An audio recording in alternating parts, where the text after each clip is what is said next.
Kelly-Hopkinsville Goblins, when chaos comes to the window. In the summer of 1955, the Cold War hung over America like the sword of Damocles, and the people distracted themselves from it with sci-fi flicks at the drive-in theater. Out in Kelly, Kentucky, Billy Ray Taylor stepped out of a farmhouse one August night to fetch water from the well. Before he reached it, a strange sound rolled overhead. He looked up and saw a bright silver object streak across the darkness and disappear beyond the trees.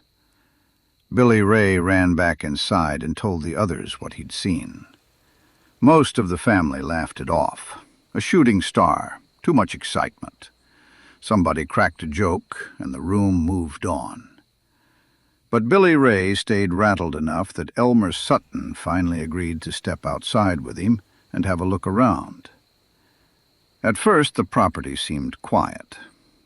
Then the dog started acting queer. The animal whined low in its throat, jerked nervously toward the tree line, and suddenly bolted beneath the porch. A moment later, they saw it. Billy Ray and Elmer sprinted back to the farmhouse and slammed the door behind them. They were pale and breathing hard enough that the rest of the family stopped laughing. Someone grabbed a shotgun. The men fired through the windows toward the thing outside. When nothing screamed or fell, Elmer stepped onto the porch to look for a body. He found nothing waiting in the grass. Then a clawed hand reached down from above the porch roof and tangled itself in his hair. Inside the house, Aunt Eileen grabbed him by the belt and hauled him backward through the doorway, while the others shouted over each other in panic. Billy Ray rushed back outside for a better look at the roof. The creatures were everywhere. 3 foot tall, big-eared monstrosities with glowing yellow eyes.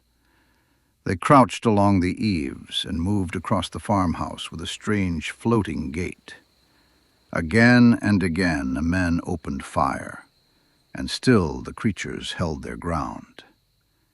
Fear finally overruled stubbornness, and the family piled into their vehicles and drove to the Hopkinsville police station, with nearly a dozen people packed together and talking over one another. Officers at first suspected drunks or pranksters, but the terror on the family's faces convinced them to investigate. Police, Kentucky state troopers, soldiers from nearby Fort Campbell, and reporters all headed back to the farmhouse. They found no evidence of a hoax. There were shell casings scattered around the property, bullet holes punched through screens and walls, and deep signs of panic inside the house. The witnesses remained consistent with one another even after hours of questioning. Officers searched the fields and woods, but found no creatures and no explanation. Eventually, the authorities left. The family stayed behind with the dark. Elmer sat awake in a rocking chair with a shotgun laid across his lap, while the others tried unsuccessfully to sleep. Sometime later, after finally getting the children settled down, the grandmother closed her eyes for a moment. When she opened them, one of the creatures was staring through the window. At first, she thought exhaustion was playing tricks on her. She blinked hard and looked again. The thing was still there. She screamed that they had come back. The house erupted into panic all over again. The family spent the rest of the night listening to scratching sounds on the roof, watching shapes move beyond the windows, and firing into the darkness whenever the creatures appeared too close. Nobody slept. The woods never fully settled down. Then dawn came. The creatures vanished with the morning light and were never seen again. Over the decades, skeptics offered explanations. great horned owls startled by gunfire, misidentified animals, moonshine, group hysteria. The owl theory became the most popular.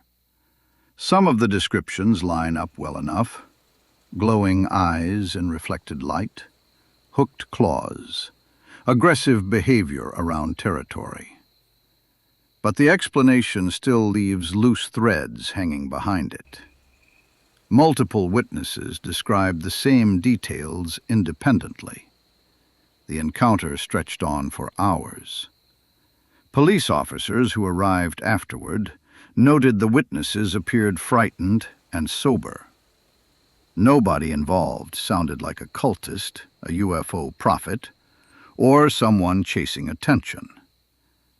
They sounded like frightened rural people trying to defend their home. That may be why the story survived.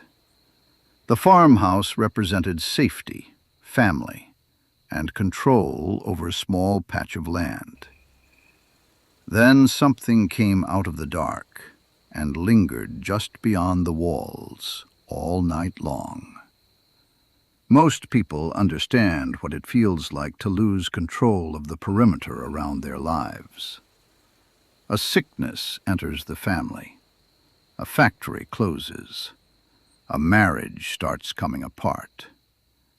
Something settles outside the walls and refuses to leave, no matter how many shots you fire into the dark. The story of the Kelly-Hopkinsville Goblins endures because we all understand that helpless hope that somehow daylight is coming. It's the dark side.